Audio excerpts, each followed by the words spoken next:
You're tuned into the podcast Sentimental Journey, where discussions happen on the music of the World War II era. My name is Hollis Zimmerman, and I will be exploring this important time in music history.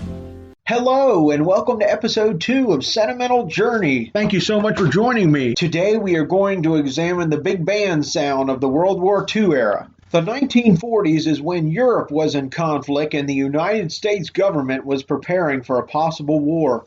Military funding increased and the Selective Service Draft went into effect in September of 1940. After the attack on Pearl Harbor, December 7, 1941, the United States entered World War II. At that time, big band music was at the height of its popularity. As American servicemen began to leave for distant shores, the songs of the big band orchestras provided the soundtrack for World War II.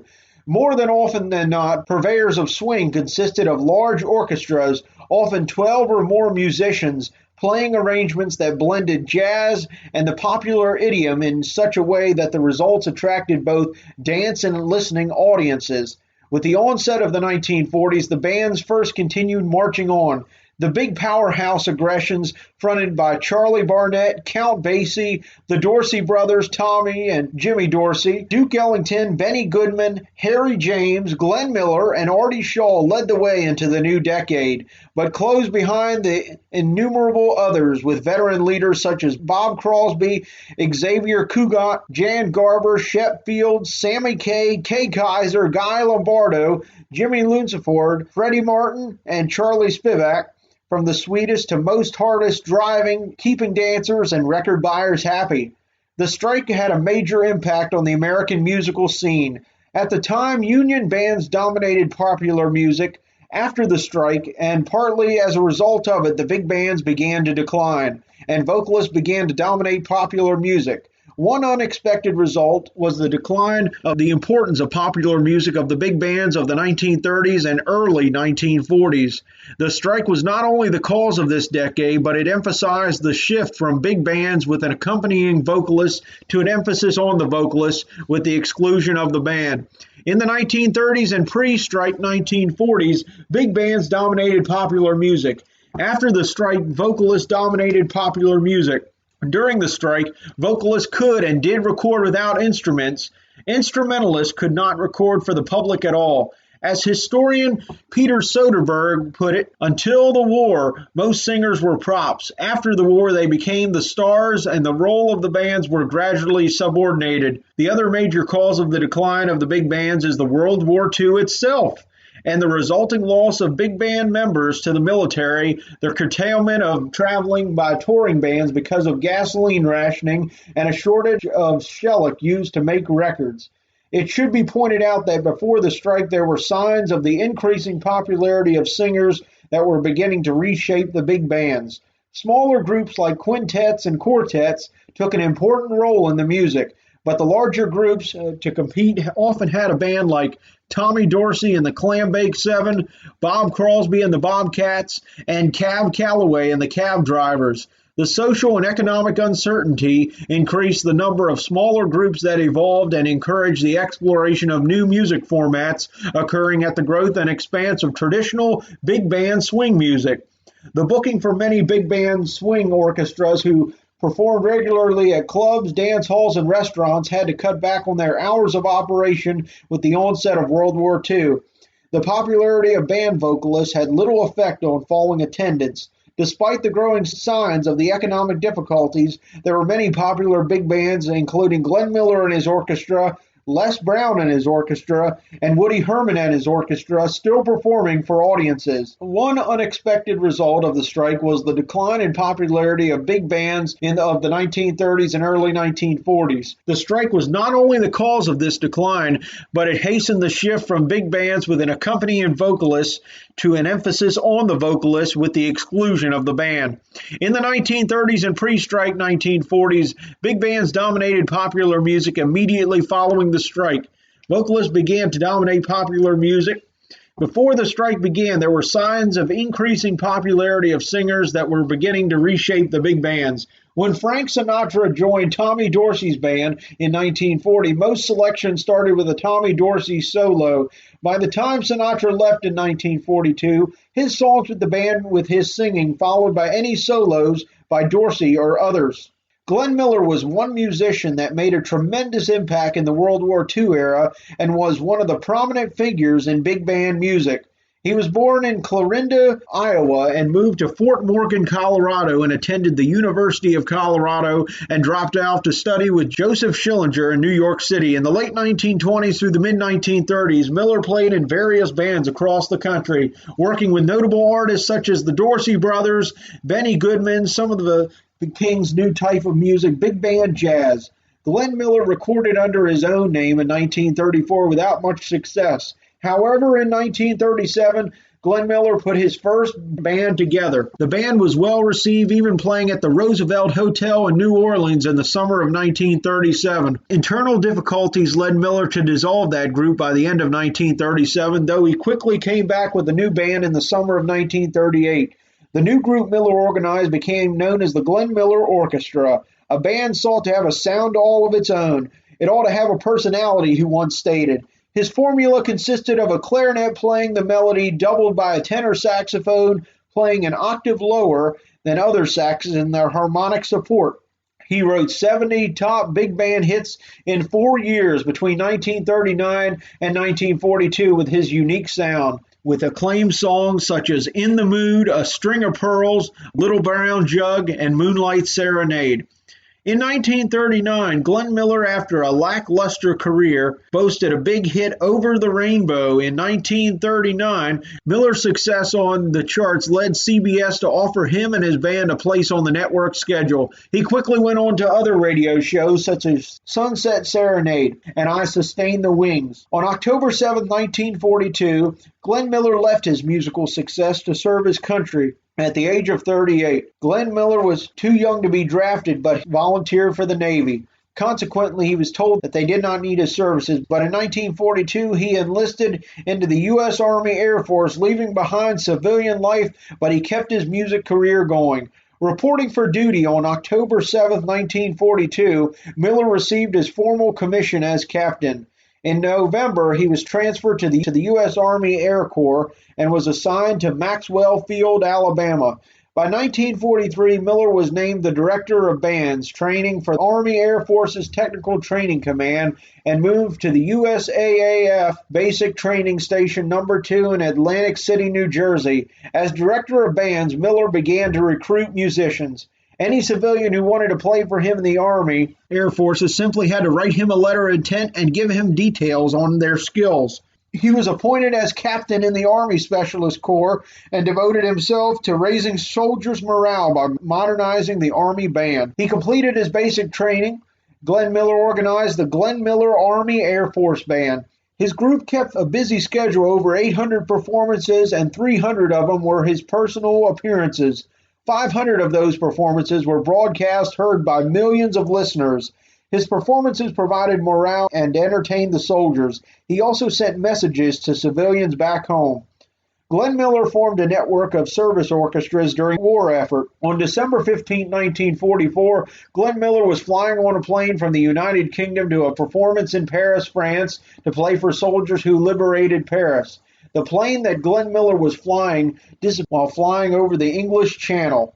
It was unclear to whether his plane crashed due to the stormy weather conditions or was taken down by bombers returning from a mission that may have struck his plane. It's still unknown about Glenn Miller, but his legacy and career made a huge impact on the World War II era. While these new band leaders tested the uncertain waters of wartime America, the military draft went on unabated, and its consequences deeply affected the music business. Conscription created the phenomenon of more and more women instrumentalists populating the ranks of previously all-male ensembles. Although they encountered considerable resistance and discrimination from critics, the public, and often the sidemen in the bands, who cracked the big time and achieved some success. To name a few women who played the top flight, but mostly male organizations, vibraphonist Marjorie Hyams and trumpeter Billy Rogers established their credentials with Woody Herman. Melva Liston played trombone with Gerald Wilson's band. Guitarist Mary Osborne played with several bands, including Buddy Rogers, Joe Venuti, and Stuff Smith. Frances Shirley took the trumpet honors with Charlie Barnett, and Lionel Hampton hired Elise Smith for his saxophone section. Countless other women labored in relative anonymity with lesser-known orchestras, but virtually all of them possessed AFM union cards and could hold more than their own with their own male counterparts, despite an endless barrage of snide remarks about their abilities. The International Sweethearts were the first integrated all-women's jazz band in the United States. The group was formed in 1937 to raise funds for the Piney Woods Country Life School, a rural Mississippi institution for poor or unorphaned minority girls. When the band toured, the members actually lived in their bus, but given the racial segregation in the region. In 1940, they severed their connection to the Piney Woods School and moved to Northern Virginia as a commercial act and took bookings. The lineup of the International Sweethearts of Rhythm has changed throughout the band's career. The band settled in Arlington, Virginia, where a wealthy Virginian supported them. Members came from different races, including Latina, Asian, Caucasian, Black, Indian, and Puerto Rican. They were involved in World War II when many of the male jazz artists and groups were touring and were serving overseas. There were many all-female instrumental big bands that toured across America. During World War II, African American soldiers wrote the band letters asking them to come to Europe to perform, also making them the first black women to tour with the USO. As performance skills increased, the Sweethearts of Rhythm increased. Eddie Durham, who arranged for Count Basie, came as the band's music director. Towards the end of World War II, the International Sweethearts of Rhythm performed for American troops in United Service Organization shows in Europe and recorded for RCA Victor. Ina Ray Hutton was a successful female band leader in World War II era in the 1930s and 1940s, known as the Blonde Bombshell of Rhythm. Born Odessa Cowan in Chicago in 1916, Ina Ray was the older half-sister of singer and actress Jane Hutton. With the help of Irving Mills, she changed her name in 1934 and formed an all-women orchestra known as the Melodiers, which for a time included Toronto pianist Ruth Lau. The Melodiers made a few recordings but were featured in several movie shorts. She began singing at the age of 8 and appeared in several Broadway productions and the Ziegfeld Follies. In 1934, with the help of Irving Mills, she organized an all-girl orchestra known as Ina Ray Hutton and her Melodiers and toured with and recorded for 5 years as well as some film shorts. The Melodiers appeared in short films and in the movie Big Broadcast of 1936. They recorded 6 songs sung by Hutton before disbanding in 1939. Toward the end of the 1930s, she broke up the all-female group and her orchestra. Her ensemble made several recordings for the OK and Elite labels during World War II and made most of the recording opportunities when it toured through different military bases during World War II and also sent transcriptions to American troops around the world. In 1939, Hutton formed an all-male orchestra, which also made a few recordings and was featured on many Coca-Cola Victory Parade broadcasts from Army camps, naval barracks, and military airfields. She and her band appeared in a film short called Ina Ray and Her Orchestra. The following year, she was in a 1944 movie role in Columbia Pictures musical titled Ever Since Venus. Shortly after dissolving the Melodiers, Hutton formed an all-male group that lasted until 1944, a curious decision since men qualified to play in a professional band were increasingly short supply given the pressures of World War II. With this new group, she called herself the Queen of the Name Bands. Hutton continued in the music business in the post-war era. During the 1950s, Hutton formed a female big band that played on television and starred in the Ina Ray Hutton Show from October 30th, 1950 to October 9th, 1951. The program was sponsored by Alt's Beer on KTLA.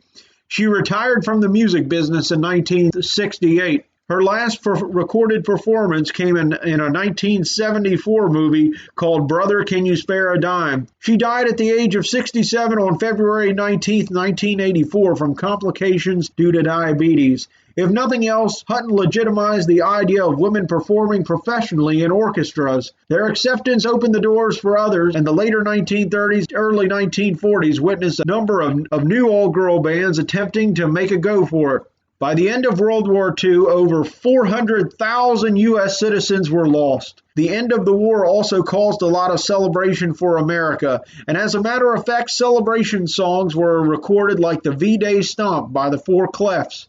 The feeling of relief after the war was over, which meant the troops were returning from overseas and families were reunited once again. One classic song that reflected the feelings of families reuniting and returning home from war is It's Been a Long, Long Time by the Harry James Orchestra with Kitty Callan singing lead vocals, which became one of the biggest hits as World War II ended in 1945. Well, today we have explained how the big bands of the 1940s and the music impacted the war efforts. We look briefly at the careers of one of the biggest big band entertainers who made a tremendous impact on the World War II efforts, Glenn Miller. We also examined some of the female big band musicians and groups, including the International Sweethearts of Rhythm and band leader Ina Ray Hutton. You can find us on our social media at Sentimental Journey. And please be sure to subscribe to our podcast at Sentimental Journey. Stay tuned to episode 3 of our podcast, Sentimental Journey. Thank you so much for joining us.